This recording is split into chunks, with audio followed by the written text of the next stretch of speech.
Hello guys, kali ini kita tak nak cerita pasal lorat dan kita akan cerita pasal satu barang ni yang dikatakan boleh mencerahkan masa depan hampa. Okey, ini adalah lampu Smiling Shark. Lampu ni yang dikatakan boleh letak di mana saja dan mempunyai magnet. Okey, jom kita tengok isi penting yang ada di dalam kotak ini. Kita unboxing. Nampak tak kotak dia? Kotak dia pun nampak menarik dah. Tu belum tu lagi kita tengok bahagian dalam. Jom kita tengok dekat bahagian dalam kotak ini. Okey, ini adalah kabel USB Type-C. Boleh charge dan kemudian user manual book dan kemudian tara iaitu Smiling Shark. Nampak kecil tapi amat berguna. Okey, material body untuk Smiling Shark ni adalah aluminium. Untuk dekat bahagian atas ni hampa boleh letak cakok dekat mana-mana sahaja.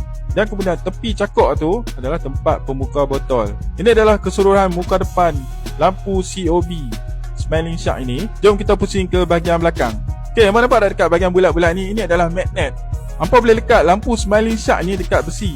Di bahagian tepi ni adalah bahagian untuk kita cas lampu LED COB ni. Untuk bahagian tepi ni adalah power on off.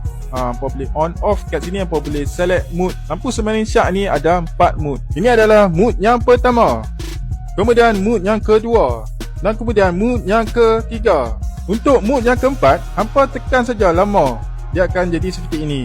Okey, bagi hampa yang berminat untuk mendapatkan produk Smiling Shark ini, hampa boleh tengok dekat link yang berada di dalam video ini.